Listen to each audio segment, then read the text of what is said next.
Welcome to Disney A, the Canadian-themed Disney travel podcast. We're your hosts. I'm Krysta. And I'm Brandon. So this week, we have a couple things to chat about. Ooh, yeah. Mm. Our main segment is actually about Disneyland lands. Disneyland lands. Landlands. So we've been really judgy lately. Wow, I'm kind of always a little bit judgy. In like a nice Canadian way. Very, very polite about your judginess. Yeah. So, sorry. So we're going to keep that going. You did sound very Canadian there. Yeah. Yeah. We're going to keep that going, and we're going to judge the Disneyland lands. Disneyland lands.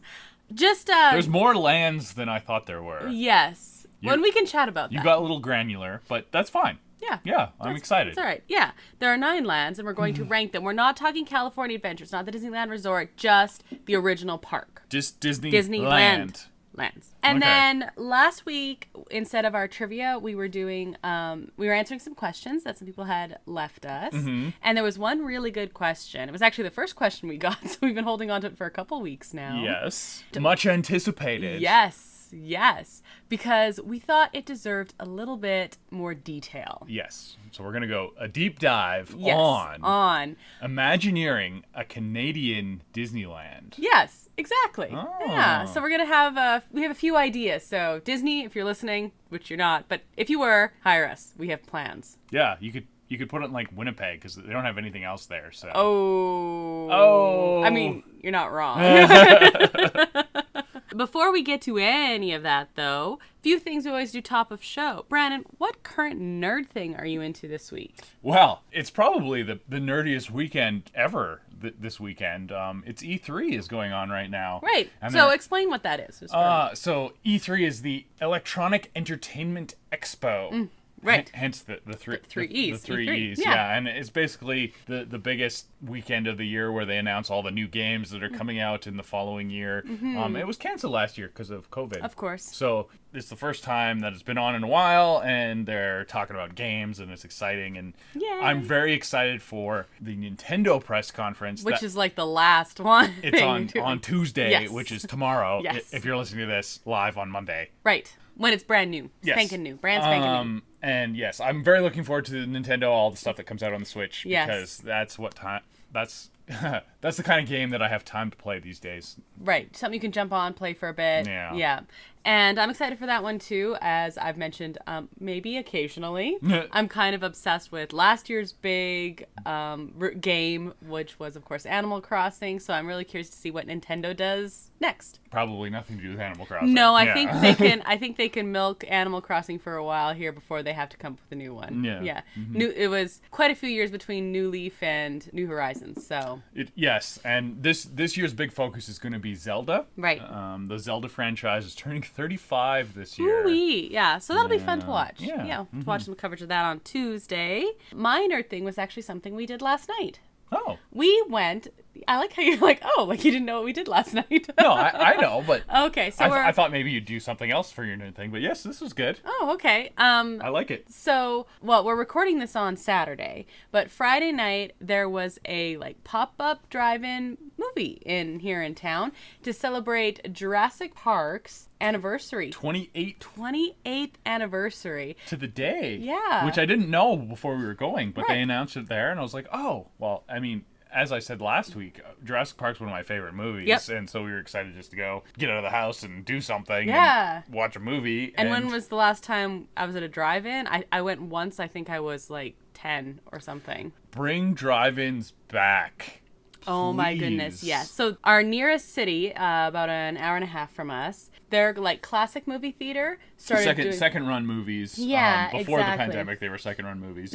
They've been open and closed throughout this past year, and last summer they were open again and they were playing classic movies. Yes. But so that was a whole lot of fun. Recently they set up their parking lot to be a drive-in movie. And it's so smart. Yeah. So we're going to definitely have to check that out this summer one day. But this was cool. Absolutely. It was local. It was a whole lot of fun. Yeah, I thought that was really good. Other than that, I have 3 days left of classes before final exams start, so literally my brain is fried. Lots of marking. So much marking. Yeah. So much marking. So yeah, that's pretty much all I've been doing. congrats to the class of 2021. Oh, yes. Congratulations, class of 2021. Yeah.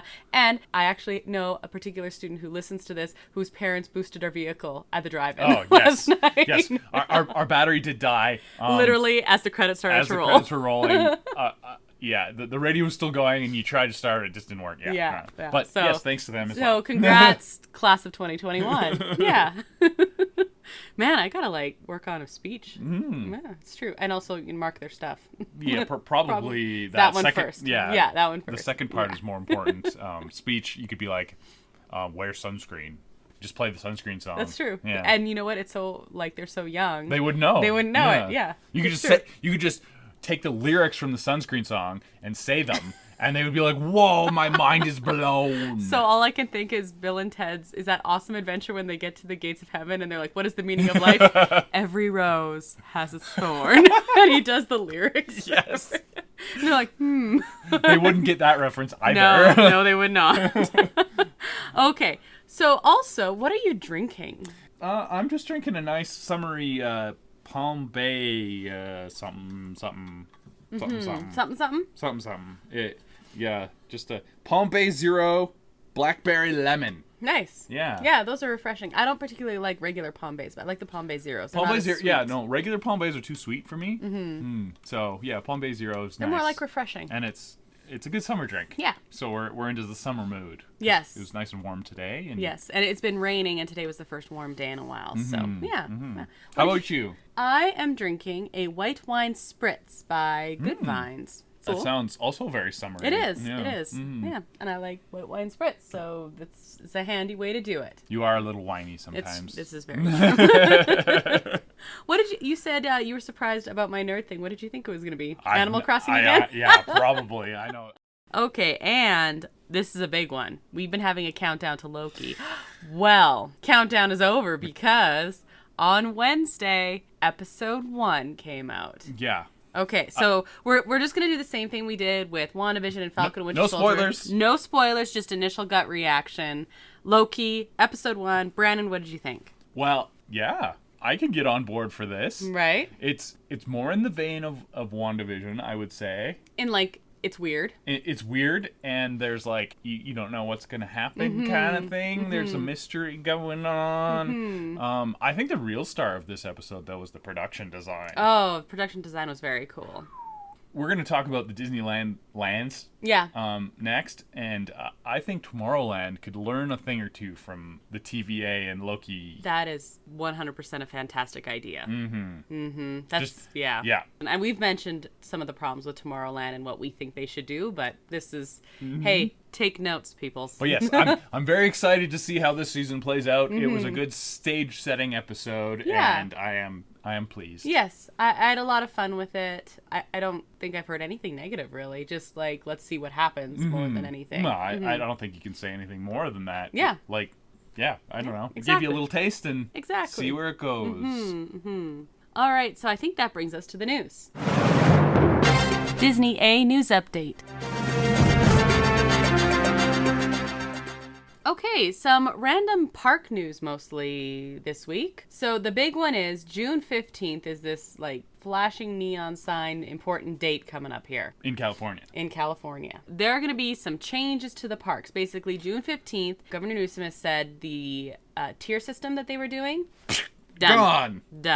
They're far enough along that goodbye color tier system. Yeah, they're a little bit ahead of us in vaccines, and we're kind of catching up. Yeah, almost. We really are. But yeah, when you hit a critical mass of vaccines, you don't really need the restrictions as much anymore. Right. Yeah. So there's a lot of question marks. Basically, it's not like the 15th is going to happen and Disneyland is going to be like, all right, back to normal, quote unquote normal, right? But there's definitely an easing, and they're going to kind of do it in steps. So some of the things that can happen on the 15th, and it's up to Disney whether or not, and all the theme parks, what level and how quickly they want to implement these things, is the capacity limits. They could go to 100% capacity if they wanted to.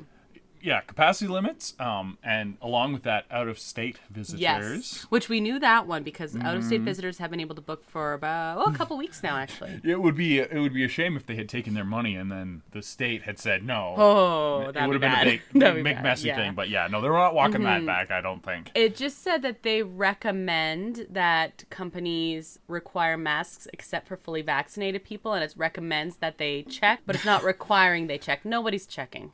Well, so no one wants a vaccine passport, but they're saying these recommended things. So, like, in practice, there's nothing. Yeah, nothing, no. They are going to say... But get your vaccines, come on. Yeah, exactly. Up until now, it's been 15 minutes inside, so they've had to do all the queuing and stuff outside. That goes away, and that is one thing that most conjecture is that Disney will move towards right away, which is going to help a lot with the congestion and the looks of things being crowded. A lot of the pictures and videos and stuff we've seen, well, yeah, 'cause it looks crowded. It's not. It's just... You're not inside. The lineups are outside. They've designed their lineups to be inside. Yes. All their queues are inside to yeah. make it look good on the outside. Exactly. So when they have to get away from that, then there's problems. And they have all their dining. They have like pop-up dining set up on the outside as well. It's just all the people are. You still have to walk, and it's been a bit of a mess, especially as the capacity's inched up. Like they started at 15%, and now it's probably 30 plus. I think it's either 30 or 35. But yeah, so the masks is a question mark as to when they're going to be looking at that. Disney hasn't made any announcements as for that. In Disneyland, Disney World, no more masks. They turfed that a couple weeks ago now. No, they had no more masks outdoors. Now they're saying you don't need a mask at all, except on transportation, like the buses and stuff like that, which makes sense. You're sitting there for a long period Florida of time. is the wild, wild east. It's true. But now they're saying you don't need a mask in the park at all, except on the Disney transportation. So yeah, that's pretty exciting, the 15th. I'm curious to see what that's going to look like.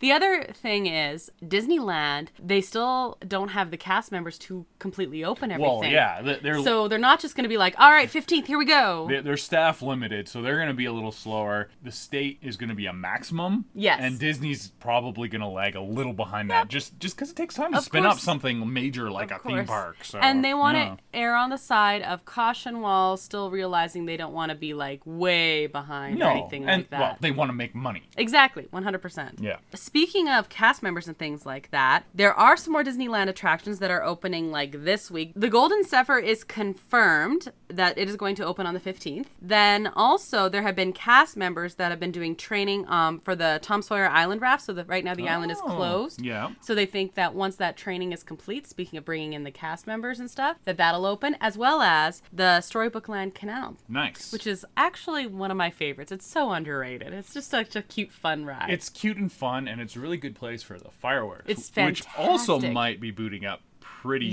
soon, is the rumor. That is true. And the other one is that some shows and things like that, along with as part of like with the fireworks and everything. Now we don't have specific dates on this, but it's kind of like after the 15th, it's going to be just ramping up bit by bit by bit. I think more every week. Well, and I mean, like, 'cause Adventures Camp is just open. Yes. And they have shows going on. And they actually now have the times posted for the shows. Ah, interesting. So, which is kind of a thing. It's not like, ooh, I happened upon it. Yeah, it's people gathering. Exactly. And they're getting ready and they're lining up. So that's, I think, where they started with the shows. And then the other one is Mickey's Philharmonic at California Adventure. You can watch now, but only on weekends. So bit by bit, little by little. We're getting there. Hopefully it keeps going. Yep. And there's no setbacks. Exactly. Do it bit by bit, safely, and then do the next step, and then things get to stay open. Yeah.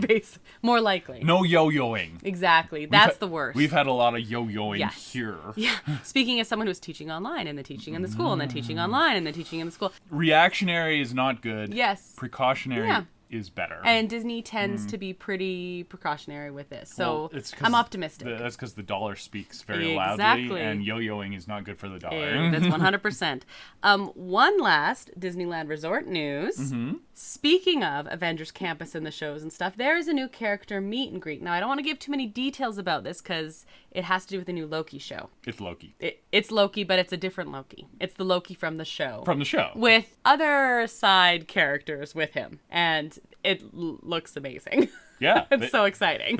This is the benefits, because Avengers Campus isn't it's in universe sort of, but it's not tied to any one time period. Right. Like Galaxy's Edge. Right. Is specific to a time period Yes. in canon of Star Wars. So they can't have the Mandalorian and Baby Yoda walking around. Right. But Avengers Campus can just have the new characters from every movie Well, that comes that's out. why at the grand opening there were both Captain Americas. Both Captain Americas. Which is fantastic. And they have Black Widow fighting Taskmaster. And, like... Exactly. They're going to have the Fantastic Four. Yes! Are they actually? I would assume so. That's awesome. That's so awesome. They would be crazy not to. This morning you were talking to me about the merch I should and shouldn't be getting. I just want you to remember that advice that you're giving yourself. Oh, maybe there'll be a Mr. Fantastic sipper that stretches out. That would be amazing. Yeah, That's okay. cool. Yeah. I know Fantastic Four is your favorite. Yeah, they are. Yeah. They need to have an MCU movie so that it can be good. Unlike the previous Fantastic Four, all three of them were quite awful. Oh, speaking of Disney parks, Disneyland Paris is all set to reopen soon. Oui. That's all the French I've got. Do a little bit better with Spanish for some reason. I'm bad Canadian. Oui. And then the last one, I'm so excited for this. On Friday, the 18th, Luke is coming out. Disney Plus? Disney Plus, free for all Disney Plus subscribers. No Premier Access required. Much controversy around that. Yes. It is funny what they determine that's quote-unquote worthy of a Premier Access. Yep. And the creators of each of the things going, well, why isn't my thing that but like this was supposed to come out in theaters, why isn't this a Disney Plus Premier Access type of thing? And I would like to hear their logic for this one. The other ones made sense. Onward was reactionary. Well, Onward did come out in theaters, and then they just pushed it to Disney Plus, and then Soul, it was to get it out there for the Oscars, so which worked. Yep, totally did. I don't understand, Luca, because this looks like primo awesome Pixar stuff, and there's amazing. There's no reason to just give it away for free. Yeah, it's not like free. Yeah, it's not like Onward or Soul. I mean, I will definitely be watching it. We probably won't get to watch it on the 8th. Well, we won't watch it on the weekend it comes out. No, we're a little busy. Yeah, but we will be watching it after that, and I am so excited because the scenery looks amazing. It's like my favorite place. It's Italy. It's Italy, and I love oceany type stories and things like that, and this just looks so fun. Just super, like you said, Pixar, a very Pixar-y Pixar. Very Pixar-y, and I identify with these characters from the trailer because when I was that age, I lived in the water as well. So I was like, if I could be a sea creature, that would have been awesome. You're doing reverse. Yeah, exactly. I think it's like Little Mermaid Pixar style, maybe. Yeah. I'm really excited for this one. Man, Disney Plus is pretty good. I know. I mean, Disney has so much things. You got the Marvel spitting out stuff, and you got the Star Wars, and like even something like Mighty Ducks. Like we watched that. We watched Game Changers, and it was amazing. We watched that whole series, and it was super fun. Really fun. Yeah, absolutely. So, thumbs up to Disney Plus. Absolutely. Yeah, and keep it up, because All right, so I think that brings us to our main topic, unless you had any other news. Yeah, well, why don't we take a break for our listeners? Yes. On Magic the Mouse Radio. It's a fantastic idea. At the park. Okay. Are you ready to be all judgy again? I am. I got my judgy hat on. No, you have a hockey hat on. I got a hockey hat on. But it's judgy. It's judgy. So Disneyland is our home park. It's the closest thing. It's our home park in another country, we always say. Until they listen to us and build the one that we're going to design. Exactly. In Winnipeg.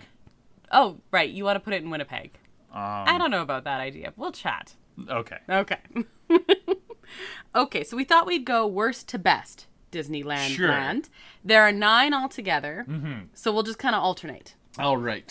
So do you want to go first? Sure. Ladies first. All right. Worst to best Disneyland lands. So Land. I don't think this is going to be a shock, and I think we probably have the same one. If you have the right answer, then yes, you have the same one. I don't know about the rest of them, but I'm pretty sure my number 9 is Toontown. You are correct. Yes. Madam. Yes. Oh, good. Yeah. Toontown's awful. It makes me really sad because it's named after one of the best movies ever. And if they leaned into Roger Rabbit, it would be great. But Speaking of Roger Rabbit, if you like Roger Rabbit, listen to our episode next week. Okay, go ahead. That is true. Yeah. Good tease. Yeah, there you go. So, yeah, no, you go ahead and talk about Toontown. Sorry, I'm You're absolutely right. So now, I was more fortunate than you that I got to go to Toontown right after it opened when you could actually do things. So it was a lot more interactive. I could totally understand some, like, kids loving it. Like, understand the idea behind it. It is for kids, but... Kids. Like, little kids. But Roger Rabbit's Toontown was not. No, it's true. It wasn't. It was supposed to be nostalgic for when you were a kid through an adult type of lens. But even if it was just for kids, it needs to work. Yeah. And it doesn't anymore. There's, I don't know, they got 2 rides and a bunch of broken stuff. And of those 2 rides, like, I like Roger Rabbit. I mean, I don't really spin it because I get motion sick. But Gadget's Go Coaster is actually super fun, except you're lining up for, like, a ridiculous amount of time in the sun. So are you really going to go there? And it's like, well, to meet Mickey and Minnie. Go to Rope Drop. You can meet them on Main Street. You know what I mean? Like, it's all... Oh, boy! What is cool, though, is if you luck out and get, like, Steamboat Willie Mickey. Okay, or if you get, like, Sorcerer's Apprentice Mickey. But, again... it's a fluke. That's taking up a big footprint of precious real estate in a very small California park. True. It's not Florida that we're talking about. No. And it could be better used. Yeah. So, I'm excited to see what happens with Runaway Railway when they bring it there. That's going to help Toontown a lot. It's going to help a lot. And I think they need to revisit their other things where that used to be hands-on and interactive and now just isn't. Things like Donald's and Goofy's and things like that especially used to be able to play with it a lot more, and they just keep taking it away. And I understand. Yeah, I understand all of that. Maintenance, and also, like, there was some safety stuff that happened. But also, like, the other things that are interactive around the park, like the jail bars and things like that, there's just basically... They're broken. Yeah, they're all, like, warped out of place. So it needs a lot of love. You think that they should bulldoze it? Yes. I think they need to revamp it. I think they should bulldoze it and expand Galaxy's Edge, because that's right by there, and they should just make some, like, I don't know, make Endor or something. Like, ooh. Yeah. It could be better used. Okay. When you are square footage constrained, Toontown is not the answer. Right. Okay. Yeah, so we agree. Number 9, definitely Toontown. Yeah. Fix it or change it or get rid of it altogether. Put it in the dip. Nice. Yeah. Yeah. I like that. All right, so I went first for number 9. What's your number 8? Okay, well, you might disagree with this, but for number 8, I have Main Street USA. Okay. There's not a whole lot going on here except shopping. Capitalism gone wild, basically. It's kind of cool, but somewhere I walk to get somewhere else. Yeah.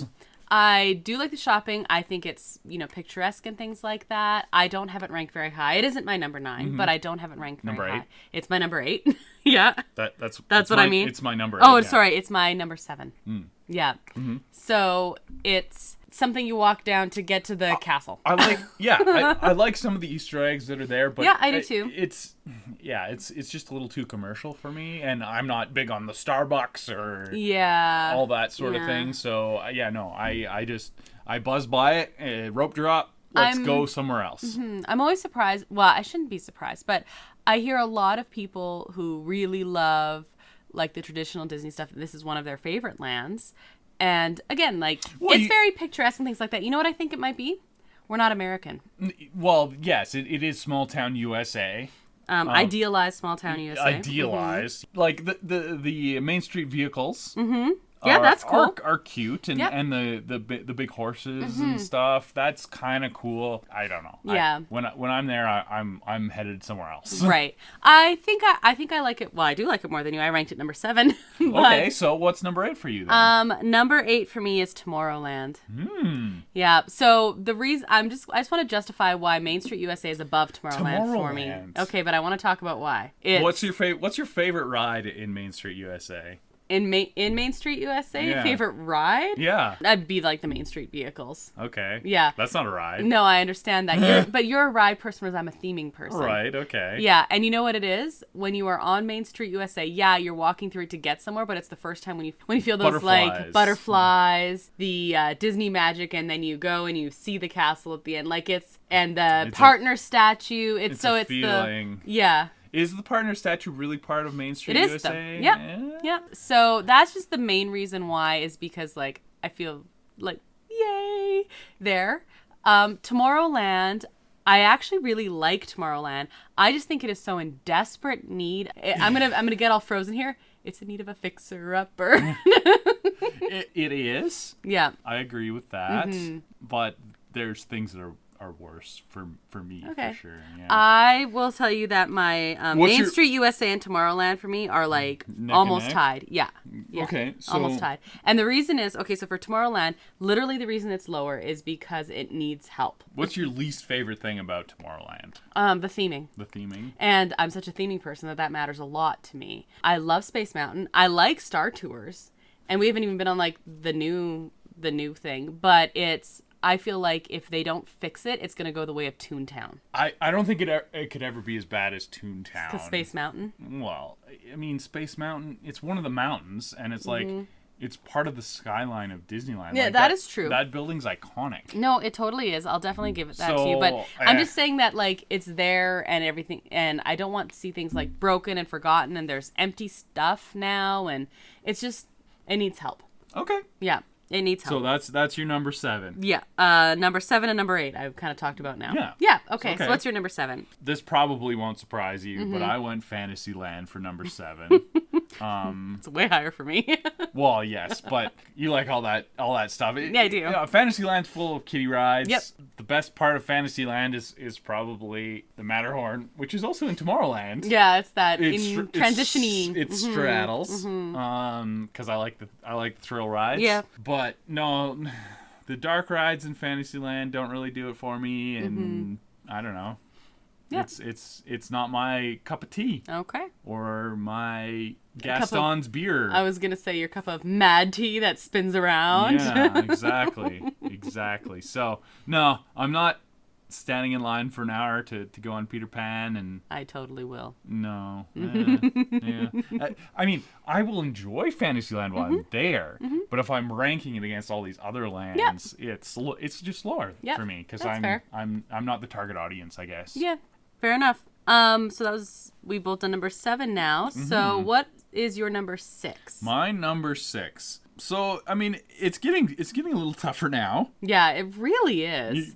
I had some very distinct high ones and then a very distinct number 9, and now my middle ones are all like a mess. Yeah, it's a mess, and there's delineation between these lands is also tough, too, because there's some, like Matterhorn is literally straddles 2 lands, and some other ones, it's this is part of this land, but it's also kind of part of this land. Yeah. So Matterhorn is listed as a Fantasyland attraction, but it's also kind of Tomorrowland. Well, as an example. There's literally an entrance on this. Yes, it is. It's called the Tomorrowland entrance. Tomorrowland entrance. So anyway. Okay. But for my number 6, I went Critter Country. Okay. Simply because it's teeny tiny. There's not a ton there. Yep. Right now it's Winnie the Pooh. Yep. And Splash Mountain. Yep. And I love Splash Mountain. Yep. But it's also changing. Yeah. So is it going to still be part of Critter Country? Oh, we could probably do a whole episode just talking about this, and I think we probably will when it gets more along what they're doing. Which is fine. I don't dislike Critter Country. It's just really small, so it doesn't rate as high for me as the other ones on this list. Okay, fair. I will tell you right now, I was really torn between 5 and 6, and I flip-flopped on them. I ended up putting number 6 is Frontierland. Really? And the reason is, I know this is tough. This is super tough. Frontierland used to be one of my favorite lands. Oh yeah, you just. Frontierland number 6. Number 6. I'm gonna tell you why. Oh, that hurts. Okay, well that's fine. And it's just which one my favorite attractions are in. And I love Big Thunder Mountain. It's just not one of my 3 favorite attractions. I know. You're so like, okay, we don't have YouTube. Well, we don't have a video for YouTube yet. They can't see you just sitting there with your arms crossed, shaking your head and scowling at me. 6. Yeah, it's 6. Oh. So I like the theming. You know what the other part of the other thing is? Maybe it's because we live in Alberta, but like the theming is just like here. It's nothing like exotic. Yes, we do kind of live in Frontierland. We do. Modern version of Frontierland, right? Basically. But yeah. So that's the theming thing. We don't have a runaway railroad. That's the wildest ride in the wilderness. I 100% agree, and I love that attraction, and I love Frontierland. I love all the lands. Yes, maybe with the exception of Toontown. So it's not like I don't like Frontierland. It's just literally of my favorite attractions. While I love Big Thunder Railroad, it's not in my like top of them. Okay. And I really like it. I used to love it more because I talked last week when we were talking about underrated, how Pocahontas was always my favorite. She used to wander around Frontierland, and so I loved hanging around Frontierland. And she doesn't anymore. Isn't the Mark Twain considered part of Frontierland? Okay, yes, and I love the Mark Twain. Okay, no, just saying. I do, but it's not one of my. But literally, I'm going by my favorites here. No, I'm just saying. Okay, so I'm going to say number 5. This is the other one I was yo-yoing with. And this is Critter Country. Okay. The only reason to beat up Frontierland, because for me, they're very similar. I think you love Splash Mountain. Yeah. It is Splash Mountain. Now, this might change when the mountain changes. But for right now, Splash Mountain is tied for my all-time favorite attraction, favorite ride of all time. And so I had to rank it just a little bit above.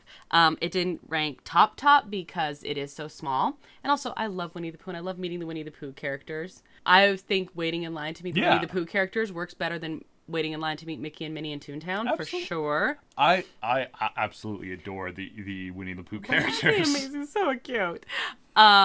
So that just ranks like a little bit higher, is the character meet and greet aspect there with that kind of theming. And literally it's Splash Mountain is the only reason it edged out Frontierland. Well, zippity-doo-dah for you. Only for a little bit longer though. But yeah, those two are like pretty tied. Okay. Yeah, okay. I know you're really upset with it. Is it your number 1? No. Okay. Well, no. All right. So that was my number 6 and my number 5. You're not going to like my number 1, but that's fine. I don't even care. Yeah, it's fine. That's fine. You know what my number 1 is already. I'm 100% sure. Don't actually, but really? No. Oh, okay. All right. Actually, before we go any further, let's each guess what your number 1 is. Now that I know it's not Frontierland or Adventureland. Nope. Good guess though. Okay. There's Dole Whips in Adventureland. There is. Do you know that there's Dole Whips in Adventureland? I'm very well aware of that. I think your highest is Galaxy's Edge, which is weird. Huh. We'll see, I guess. Okay. My number 5 is Critter Country. What's your number 5? So this is where I put Tomorrowland. Oh, okay. All right. I'm not upset about that. Yeah, it does have a lot of problems, like you noted, but I mean, Space Mountain is absolutely iconic. It really is. And even though the Florida one is a little bit better. Ooh. It's a little bit better. And it's the original, too. Yes, it is. By a few months. Yeah. And Star Tours is pretty cool, but there's a whole Star Wars land now, so Star Wars lose a little shine. Yeah, that's the other thing. They could do better. They need to go retro future. They really do. Do a 50s to 70s. Yeah. Like, not steampunk, but like mid-century future. Yes, atomic age future. Yes. Space jumpsuits and plastic chairs and all that. Just go retro future. Yep. And it would be timeless. Yep. You wouldn't have to like keep trying to keep up with tomorrow. You can't. You can't. Literally, you have never been able to, and you really can't now. This is going to be really nerdy, but if you've ever seen the Fallout series, they do the atomic age future thing very well. It needs to be that style. Take a note from Loki, maybe. Yes, Loki does that atomic age future style it's like almost 70s future. Yeah. Well, and then the other one is I know we don't really talk Disney World too much, but apparently the Contemporary is getting a revamp Incredible style, but their Incredibles inspiration is that mid-century atomic age kind of style. Perfect. That's good. That the Contemporary Resort in Disney World is another one that needs to do that, and that's perfect that they are. So hey, Tomorrowland. Awesome. I get you're not going to do Incredibles because obviously that's California Adventure does the Pixar. That style would be great.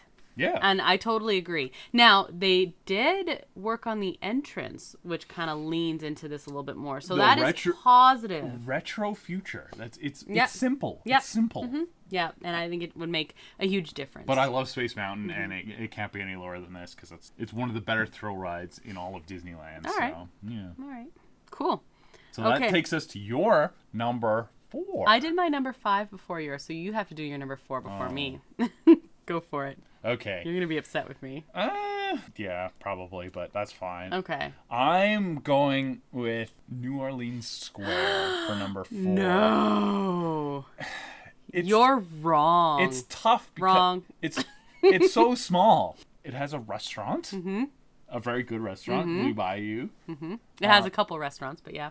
Well, and the Cafe Orleans. The Cafe Orleans. So, like, that's the main focus. It technically has pirates, sort of. No, it has pirates, and it also has Haunted Mansion. And it has Haunted Mansion, which is the main attraction of New Orleans Square, which is awesome. But it's just too small. And, like, pirates is sort of part of Adventureland, sort of part of New Orleans Square. It's New Orleans Square. You're just wrong. Now, I will say this about New Orleans Square, which is concerning. I have the same concern with Critter Country because they are both small. I'm worried when they redo Splash Mountain because Critter Country is kind of attached to New Orleans Square. Right, because it's small. Because they're both small. And it's Princess and the Frog themed. And it's Princess and the Frog themed after the events of Princess and the Frog. So it's not even like when they're animals, critters. It's based in New Orleans. Mm-hmm. I'm assuming because Princess and the Frog is based in New Orleans. Yeah, exactly. Yeah, so it makes sense to me that it's going to move into New Orleans Square, which leaves Winnie the Pooh? You're not going to leave Winnie the Pooh. I think it's going to be a straddling thing. Yeah. They're going to have critters and they're going to have some New Orleans influence. So, yeah. So because then I feel like it's a domino effect where if they do that, it gets absorbed by New Orleans Square. They're going to get rid of the Winnie the Pooh area because that's going to get absorbed by Galaxy's Edge because, of course, you can expand Star Wars, like you said. Just make it Endor. Yeah, just make it Endor. Have some Ewoks going. They're not going to get rid of Winnie the Pooh. They'll move it somewhere else, and then I'm worried for Mr. Toad's Wild Ride. Yeah. That's my whole long thought process about that. Yeah, Mr. Toad. There's a whole, domino effect thing. Yeah. But we're a long ways away from any of that. We're a long ways away from them redoing Splash Mountain, first of all, and then it'll just be after that. Yeah, I firmly believe they announced the change to Splash Mountain just to buy themselves some time. I 100% agree. Yeah, 100% agree. Yeah. So, okay, I feel like you're wrong. No, I mean, I'm not, but you go ahead. Are. Okay. Number 4, for me, oh man, it actually hurts me a little to put it here. I'm saying Galaxy's Edge. The reason I'm saying it is because I haven't been there. Literally, that's the only reason. That's a terrible reason. That's fine. But you've seen so many videos. I know, it's 100% true. I actually feel like if I experience it, it would be like 1 or 2. But I haven't yet, so I don't have all those warm fuzzies attached to it. There's a whole lot of excitement. I'm super looking forward to it. I might be looking forward to it more than I am Avengers Campus even. Really, really, really looking forward to it. But I have all of these nostalgic memory warm fuzzies wrapped up in my top 3. Okay. So I had to put it number 4. I mean, that's a good reason to be wrong, I guess. Yeah, says the guy who put New Orleans Square number 4. Still wrong. Wrong. Yeah. You're wrong. Okay. There's just a lot of things above New Orleans Square, that's all. I'm glaring at you. I realize no one else can see this, but that's what that silence was there, is me glaring at you. So, okay, well, I did number 4 first, so you have to do number 3 first. Fantasyland. That's way too high. Yeah, no, Fantasyland. I like the dark rides. I know you don't. I don't like the wait times for the dark rides.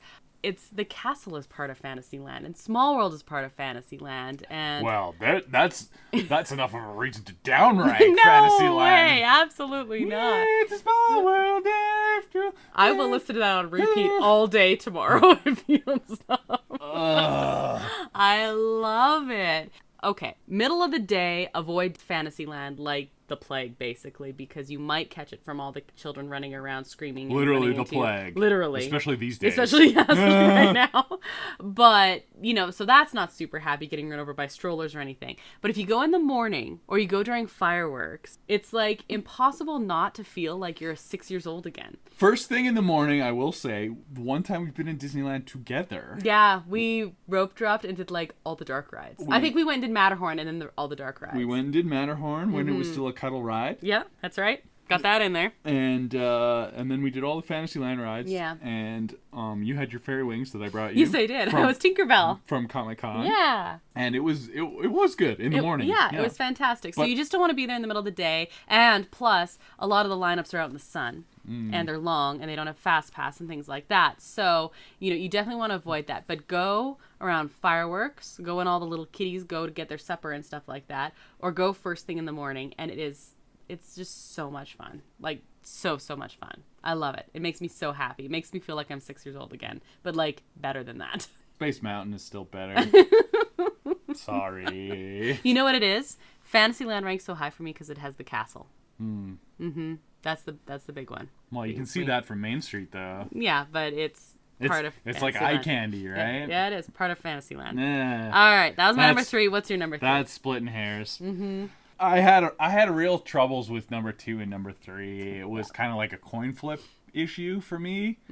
But I decided Adventureland for number 3. Can't believe you haven't put Frontierland. I feel so bad for putting it down at number 6. It's terrible.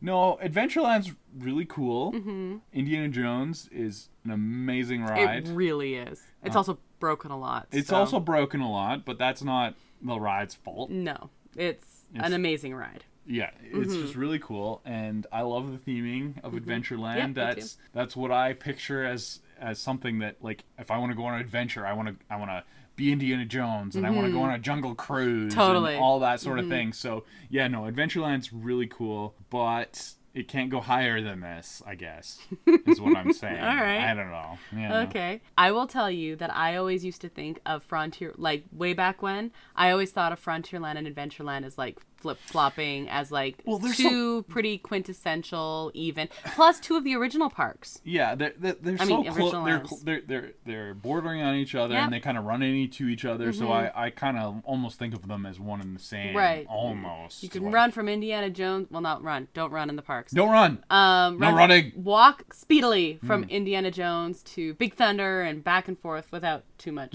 So I always did think of them as, very quintessential Disney. I ranked Frontierland so low, not because of anything against Frontierland. It's just other things I love more. I'm actually glad I picked Frontierland above Adventureland now, just to like stand up for Frontierland's honor. That's fair. Because you did Frontierland dirty. That's okay. I'm okay with this. So that was your number 3? Number 3, yeah. Okay, so I did number 3 first, so it's your turn to do number 2. Okay, well, I bet it's Frontierland. Okay. Yeah. Which means I was right on my number 1 guess you for were you. You were right. Yes. No, Frontierland's great. I like the theming.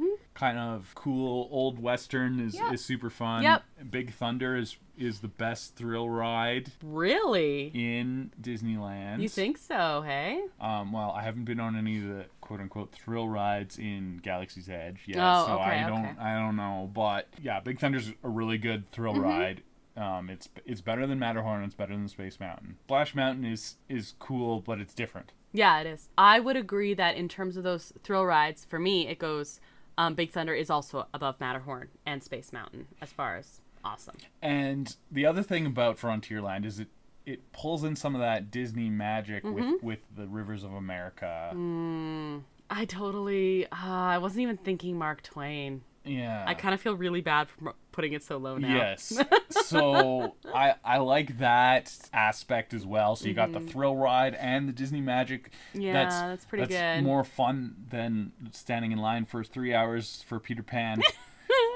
So yeah, that's why I kind of made a concession of between Thrill Ride and Disney Magic to put this number 2. Yeah. Okay. I'm not upset about that. Actually, I wasn't thinking about the Mark Twain and the Rivers of America when I was ranking. I was thinking, like, do I like Splash Mountain more or Big Thunder more? Is what I was thinking with mine. So, you know what? I will totally concede that I put Frontierland too low. You did. Yeah, you did. It's definitely not my number 2. I don't know if I could rank it above Critter Country. I don't know how I would place it differently, but 6 is quite low for Frontierland. My number 2, actually my number 1 flop back and forth. Yeah.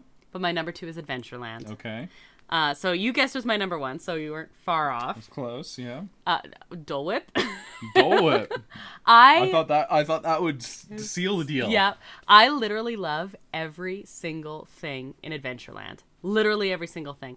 I like Bengal barbecue. I like Dole Whips. I love the Tiki Room. I get that it's kind of like dated and stuff, but I like that about it. It's so Disney. It's so fun. Tiki Room's better than Small World. I love Jungle Cruise. Yeah. Literally, that's one of my favorite. Like, it's impossible to not be in a good mood riding Jungle Cruise. If you're in a bad mood riding Jungle Cruise, something is wrong with your, like, happiness. Well, and that's a good example of Disney leaning into, like, cheesiness. Yeah. And that sort of thing that they could do with Tomorrowland. 100%. You know how to do it. Just do it space age. Yeah. Jungle Cruise I love. And then, of course, Indiana Jones. I like the theming of it more than the thrill aspect. Okay. All right. Yeah. All right.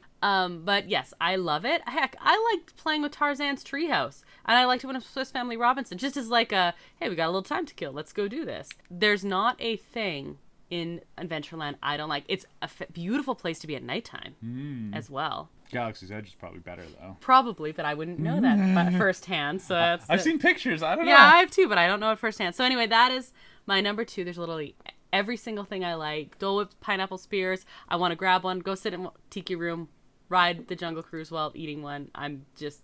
Yeah, it's fantastic. The only reason it's not number 1 is it's because of what is number 1 for me. Okay, well, hit me with your best shot then. Okay, well, this is why I was so upset that you were so wrong, because the best land is New Orleans Square. It has the 2 best attractions, or 2 of the 3 best attractions in Disneyland itself. It has Pirates, it has Haunted Mansion, and it has the original and the best pirates from everything that I've read, seen, whatever. Do they eat the tourists, though? Yes. Okay. That quotation makes me so mad. Every single time we watch Jurassic Park, I see that. John Hammond says in 1956 when Disneyland opened, nothing worked. And Ian Malcolm says, yes, but when Pirates of the Caribbean breaks down, the pirates don't eat the tourists. Pirates didn't come into Disneyland until the 60s, and Disneyland opened in 1955, not 1956. They're both wrong. Yes, but they're also in a traumatic situation. They're not, doing Disney trivia. Yeah, well, they should just know it, so in the dramatic situation, it should just come up correctly. Yeah, okay. They're going to say years.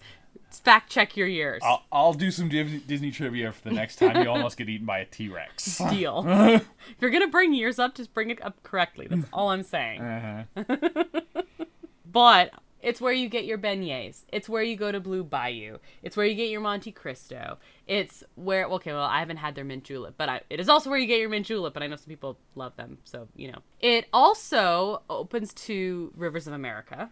Yeah. Which is nice. You can sit and eat your beignets while you watch the Mark Twain go by, which I know is a Frontierland thing. Isn't Club 33 also there? Yes, absolutely. Interesting. So it's not that we'll ever go there, ever. Never. Yeah. Unless, you want to bring us Club 33 members listening. Yeah. Yeah. Just a little taste of it. Yeah, it'd be fine. Yeah. It's fun. It is so small. It literally is its only detriment, but every single thing is so awesome. And I do agree. It is concentrated awesomeness. It is concentrated awesome. You ranked Frontierland way too low. Mm-hmm. My New Orleans Square might have been slightly low. I think so. Although I ranked it higher than your Frontierland. So I get that it's really small. I get that it could be consumed by other lands or something like that. Like, it's weird to kind of have it on its own. But they do a lot of the theming in that area really well. It would just be better if it was bigger, I guess. Yeah, I want more of it. Exactly. That's maybe why I docked it. The food's great. Yeah, it is. I love Cajun food. Right.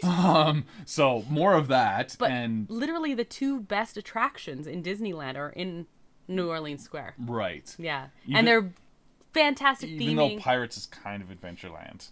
But it's not. It's kind of. It's not. Kind it's not. And then everyone likes them. Like, you're a thrill ride person. I'm like dark ride theming person, and we both love both of these attractions. It's not like something like Small World where I love it and you hate it. Right? Like, everybody loves these those are good things. rides. Yeah, for sure. So definitely 100% New Orleans Square.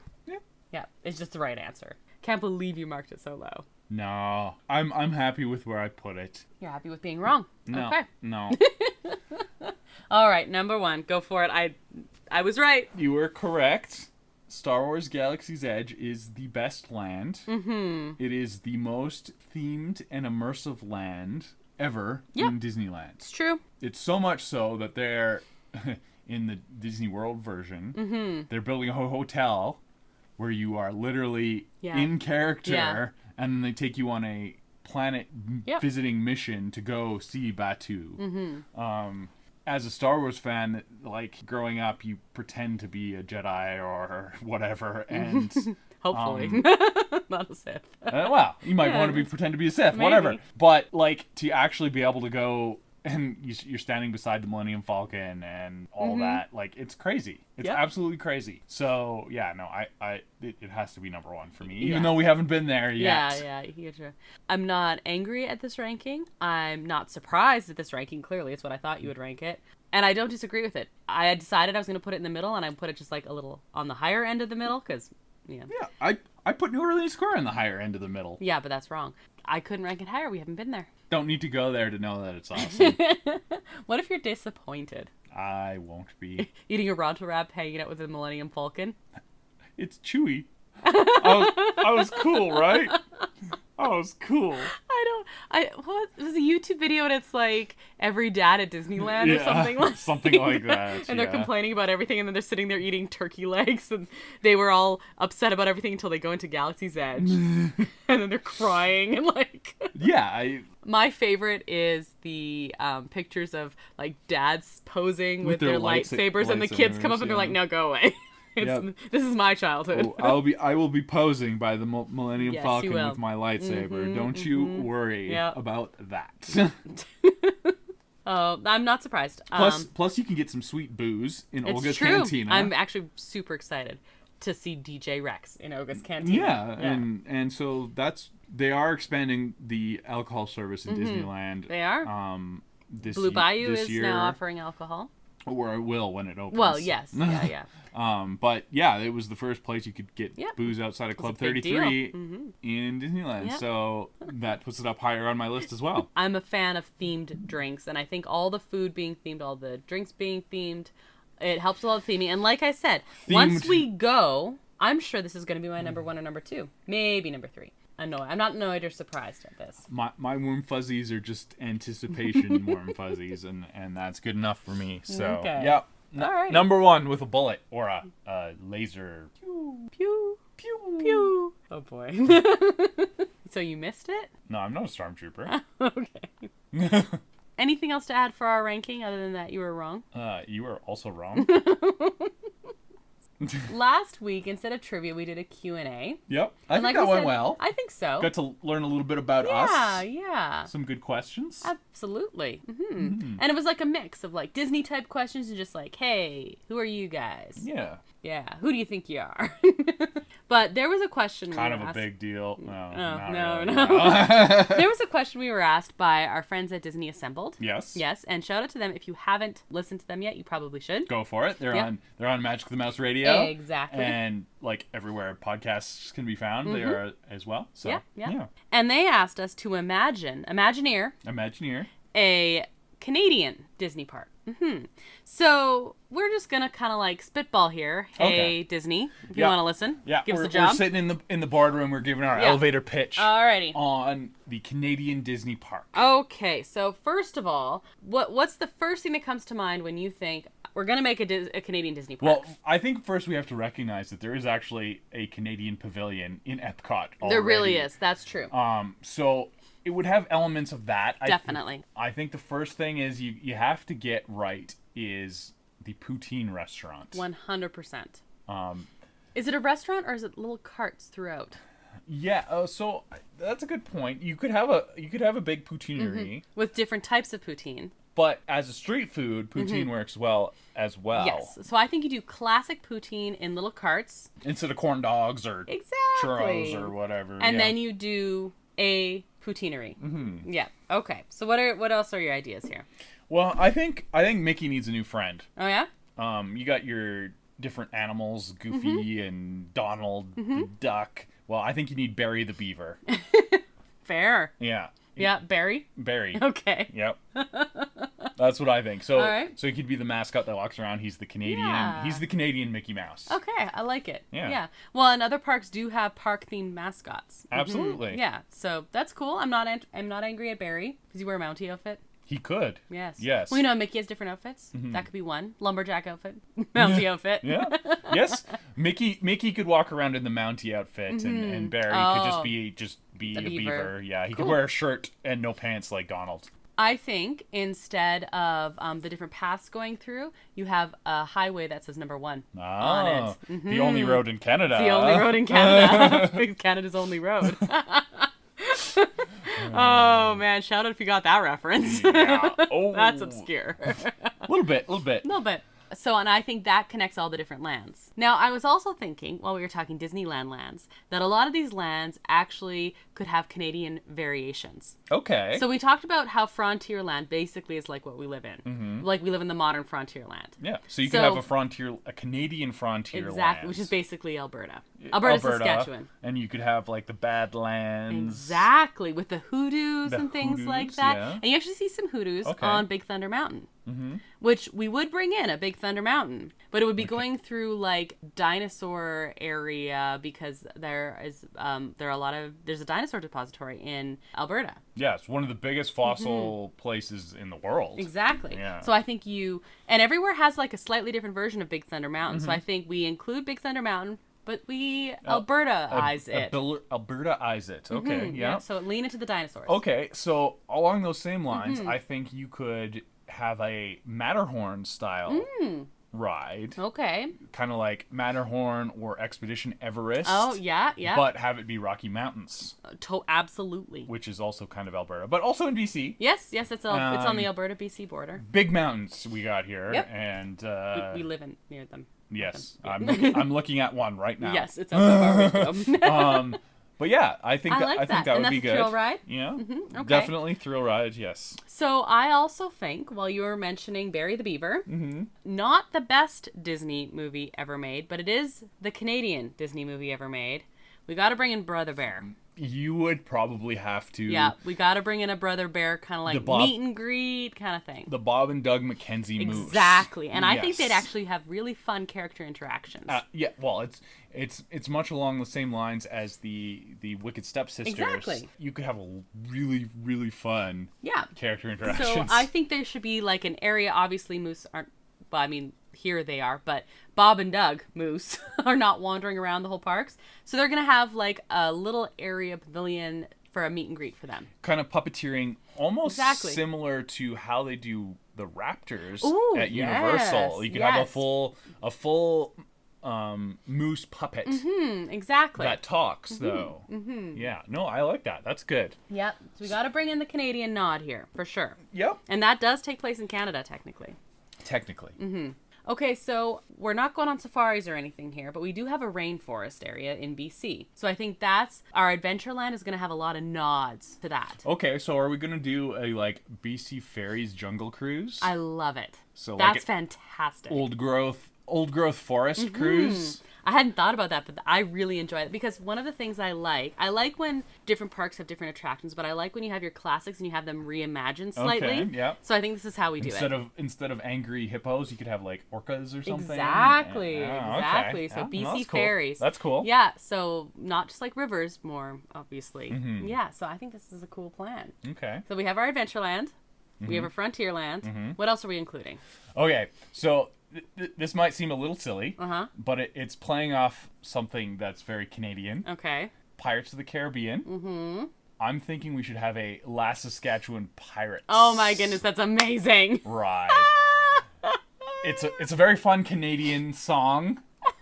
And it talks about being a pirate on the River Saskatchewan. It's true.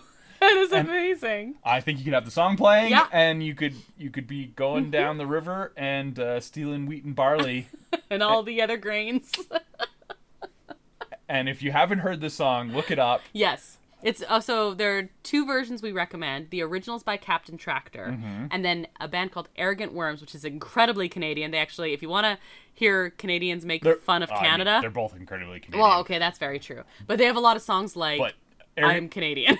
Arrogant Worms is like a comedy band. Yeah. It's like, they're like the Canadian Weird Al almost. Yeah, that's fair, yeah. So they both do versions of The Last Saskatchewan Pirate. Hilarious. Amazing. Yeah. I kind of prefer the Captain Tractor as the original, but both really good. Yes, they do a good job. And I love this. This is a fantastic idea. Yes. I'm so happy. So the other thing I was thinking of, we're obviously not going to have Main Street USA. So I was thinking, like, what kind of super classic, the oldest area that we have where you'd see would either be on the East Coast or Montreal area. The Montreal, the old quarter in Montreal. Exactly. So I think that's what you do. Okay. So it might be, it actually might be a little New Orleans Square-esque as well. Yeah, so that could stand in for Main Street and New Orleans Square. Exactly. It's super old school, very French influenced. You could have some great restaurants. Exactly. Oh, some smoked meat. Montreal smoked meat. Definitely. Oh, and then some more. That would be where you put the poutineery. Fancy poutineery, not the street poutineery. Okay. Yeah, you need a fancy poutineery here for sure. And the other thing I was thinking, we were talking food, speaking of poutine, I was going to continue going through the rides. But we've mentioned the different poutines. Beaver Tails. Yes. Which are at Epcot. Yes, they are. The Canadian Pavilion. Yes, they are. They have beaver tails. But we'd have real ones that are huge. Yeah. The ones in Epcot, I was there, they are very small. Oh, that's sad. No. Beaver tails are supposed to be big and just like sugar overload. Oh. Do you know, I just realized they could have on this, like, Montreal Main Street USA that we're talking here? They need to do a combination of the Montreal smoked meat with the poutine. Yeah. Absolutely. I mean, that's just a no-brainer. Of course. Yeah. Of course you are. All right, so we've got a few of our lands. What else are we including? Okay, so here's the problem. Universal Studios Orlando actually has a Canadian ride already. I was going to include this too. Okay, go ahead. Dudley Do-Right. Yes. The famous Mountie from the cartoons like Rocky and Bullwinkle. He was a spin-off of that. They have a log ride. They do. Of Dudley Do-Right. Since Universal's already taken Dudley Do-Right as a log ride, I have a better log ride. Oh, okay. All right. The Log Driver's Waltz log ride. Yo, man, you got all that's fantastic. Disney can contact the National Film Board of Canada and get the rights to the Log Canadians Driver's Waltz. are really nice. We'd be willing to do it, yeah. I'm sure. They can give the government of Canada some money. Yeah. And make a log ride out of the Log Driver's Waltz. I love it. Again, if you've never heard of this, you can go online. Yep, it's free to watch. Completely free. It's something we grew up watching. They would play it on TV all the time. Yeah, and absolutely. It's this cute little song about the log driver, and I think it would make a fantastic like Splash Mountain style ride. I love that incorporation there. Yeah. That's so fun. Oh my goodness. I really want to go to this park now. I know, right? Okay, so here's my question for you. I was trying to think of this. I mean, we're going to have like rivers and stuff throughout. Canada has a lot of fresh water, but we'd also be focusing more on like the lakes and things like that. We talked about the BC Ferries jungle cruise. But I was wondering more when we're talking about what the whole place is going to look like. We need a castle. Okay. Here's a problem. Our Canadian movie doesn't have a castle. No. What are we using? I have an idea. Okay. Well, hit me with your idea. Okay. So, I mean, like, Disneyland, the Sleeping Beauty Castle, Disney World has a Cinderella Castle. Neither of those take place in the States. So it's not like we need to use one that takes place in the States. No, in Canada. Yes. We should have the Snow White Castle. Okay. Okay. No one has the Snow White Castle, A. It's not the biggest part of everything. It's kind of understated, like, Canada. But it's also, Snow White has a lot of problems. She is original, though, and she's just really nice. Yeah. Kind of like Canadians. She's just nice, and she's just nice. She cleans up things, and Yeah, right? Okay. And Snow White is based in Germany, and if you're looking at a lot of, like, landscape type things, we do have a lot in common, particularly when we're including, like, BC area and stuff like that, with Germany. And Canada has a whole ton of German immigrants. We have a big part of our history. Including yourself. It's true. My family is from... Yeah, we have definitely ties to Germany. Yeah, like my grandparents actually that recently. And the town that I am from was like almost all German immigrants. It was one of those little farming towns. Okay. So I could see that. I'm leaning into... I just feel like Snow White is... If she wasn't German, she would be Canadian. Yeah, she's very nice. She's super nice. She's understated. She likes hanging out with her woodland critter friends, and I feel like it would fit well, and no one's got her yet, so... Yeah. Cool. No, we need a castle. I like that. I like that a lot, actually. Yeah, we need a castle. Okay, so my last pitch for a ride here. I don't know where we put this. Yeah. But I think we need a hockey history dark ride. 100%. You could have like the trackless feature where you're like kind of skating around the ice. Oh, yes. And then I'm thinking you have a Tower of Terror style drop. Okay. To imitate how the Maple Leafs let you down every year. So yeah, that's my pitch for the hockey history ride. I had another pitch for a ride, but I can't follow. It was really good. Breathe. It's okay. That was really good. I had 2 more attractions questions for you. Oh, okay. Yep. Okay. That's such a letdown after that one, though.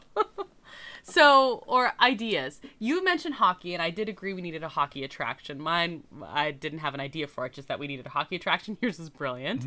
I did have I'm a figure skating fan. And if we're having hockey, we better have figure skating. Yeah. I mean, obviously, hockey, and I also think we need a lacrosse thing. But anyway, for our figure skating one, you never got the fantastic experience of riding Superstar Limo in California Adventure.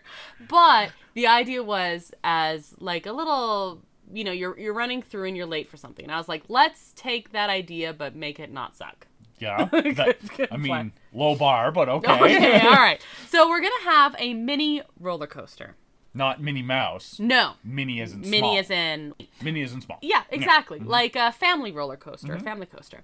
So we're going to have it, and it's going to be speeding along, but you are going to be a figure skater, and you're going to have little things you're passing. Are you going to be a pairs figure skater, or are you going to be a solo? You're going to be a solo figure skater. Solo figure skater, or are you going to be an ice dancer? No, you're going to be a solo figure skater. Now, ice dancing is my personal favorite, but here you get to do more spins and things like that. Okay. Yeah, so it's going to be kind of I thought you could do some twizzles or something. I don't know. You do twizzles as a solo as well. I don't know. We're not going to do any weird flips or anything, so we're not doing any pairs is the idea. So lots of spins, a little bit of like jumping kind of feeling and things like that. But the Superstar Limo reference is you would pass like different like Hollywood figures. You're passing different figure skaters through Canadian history instead. But they're not going to be cardboard cutouts of Drew Carey and such. Okay. Yeah. They're going to be good animatronics. Exactly. But different people, different characters that way. Okay. So it's going to be and like Kurt Browning could like actually be there and be like, "Hey, I'm Kurt Browning." He could do the intro even. Yeah. The pre-ride intro. Yes. But like he could just show up one day. He randomly would do that. Yes. I'm 100% seems like a Kurt sure. Browning Exactly. thing to do. Exactly. And he's like, "Watch me flip." And so it's going to be a little bit like that. I haven't decided. It could be like a Wild Mouse kind of roller coaster with all the spinning and stuff. I think a Wild Mouse would work well for figure skating. Yeah. So that's my idea, is you'd have some kind of combination of that with that one. The other one is Haunted Mansion has a different variation in every park. Sure. I don't know what we would do with Haunted Mansion, but we need a Haunted Mansion. It's a tricky one. It would have to. I think Haunted Mansion would have to be in Frontierland, and it would have to be kind of like your Old West style, ghost story, that's fun type of thing. Because we have a lot of ghost stories. We really in our neck of the woods. Really do. We've been on some ghost hunts. We should do an episode talking about ghost stories sometime, maybe around Halloween. Okay. Yeah. And that's a fantastic idea, because I was having trouble with that one, so I like it. Yes, I think Old West ghost story. Old West ghost story is like an old schoolhouse or something. Yeah. Ooh, we did a ghost hunt at an old schoolhouse. that's why I'm thinking of it. Yeah, I guess. There were children, apparently. That was fun. It was fun. They liked me, apparently. You give off good energy. For the children. For the children. For the children. Nice reference. Yes. I like it. So we haven't talked about all of the things that we have. I think we have a solid starting plan for. We have a solid pitch for Canada. Oh, sure. I mean, we're not actually Imagineers, but I think they could take our ideas and run with it. Absolutely. And so hire us. I was joking about Winnipeg. You probably don't actually want to put a theme park there. A, it's too cold. B, there's nobody there. Yeah. Now, your highest population center would be like Toronto area. They do have Southern amusement Ontario. parks. Yeah. Yes, they have Canada's Wonderland, which is actually a pretty big theme park. It's an amusement park. I would say but more. It's quite large. It's very large. It's got some big rides. It's not themed at all. It's an amusement park. It's just an amusement park. You could put it in that neck of the woods, or you could put it near Vancouver. That's kind of what I was thinking, because you have the warmer weather there. It's warm. It's warm there. It's warm in Toronto as well. It is. I've maintained Vancouver's a little bit warmer. I think you put a little bit outside there. You have a pretty big population center. You, a lot of people fly, like who are coming West Coast do fly there. More would fly Toronto, yes. But I think it would be good for the Western Canada to have something like that. Yeah, okay. I'm in favor of this. So we put it in the Lower Mainland, outskirts of Vancouver type of thing. There's probably enough land there. I think so. Cool. Absolutely. And we also would include, basically what we would do is we would include sections from all of Canada, because Canada's massive, and we're gonna put it on the West Coast. Like Canada's really big. It's true. And we've got rocks and trees. And water. Yeah. Okay. All right. Very cool. All right. This was actually fun. Yeah, it was. That was a really good question. Thank you for Disney Assembled for making our brains spin on that one. Absolutely. So I think that's it for the show today. Thanks to El Mule, who was responsible for our awesome custom theme song you heard at the top of the show. You can find a link to his work at our website, disneya.wixsite.com/podcast. You can also find us on social media. Instagram at disneya.podcast, on Facebook at disneya, and Twitter at disneyapodcast. We'd love to hear from you. You should contact us. You can find Disney A episodes on your favorite streaming platforms, including Apple Podcast, Amazon Podcast, Spotify, Stitcher, Google Podcasts, and many more. You can also listen to our newest episodes on our new YouTube channel. It's true. Adventures A. Yeah. We're going to be doing a whole bunch of stuff on this. We are. We're also posting our podcast on there. Exactly. So. And we have last week's up, and this week will be going up. So stay tuned for our videos, but the podcasts are going up. And we might start video recording our podcast as well. Yeah, but, pretty soon. Right now it's just audio. Yeah. It's June and I'm a teacher. It's just audio right now. Exactly. So until then, please review our podcast, especially on Apple Podcasts. Yes. 5 stars. Yes, absolutely. 5 stars. High five for 5 stars. Yeah. Yeah. Even just a few words. Be like, awesome. We'll accept that. We're happy with that. Yeah. Yeah. Or no words. Just 5 stars. 5 stars is good. They like words, but they like stars more than anything. Whatever. And if you know of anybody who might like to listen to us, please recommend us. Yeah.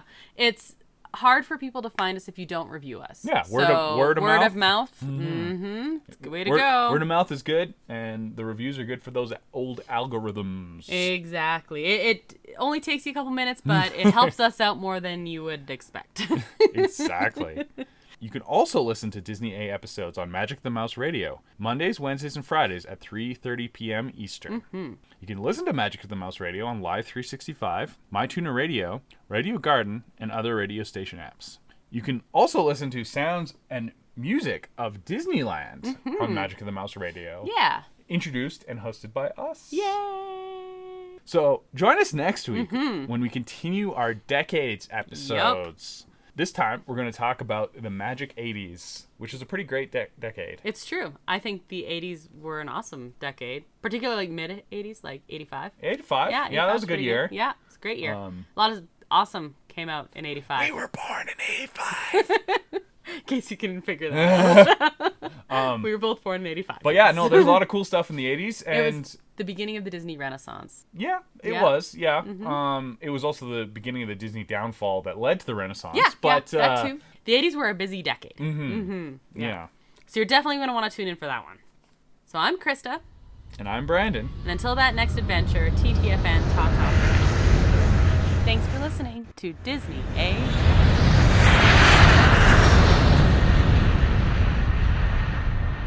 Absolutely not. It's a small world after. I will listen to that on repeat all day tomorrow if you don't stop.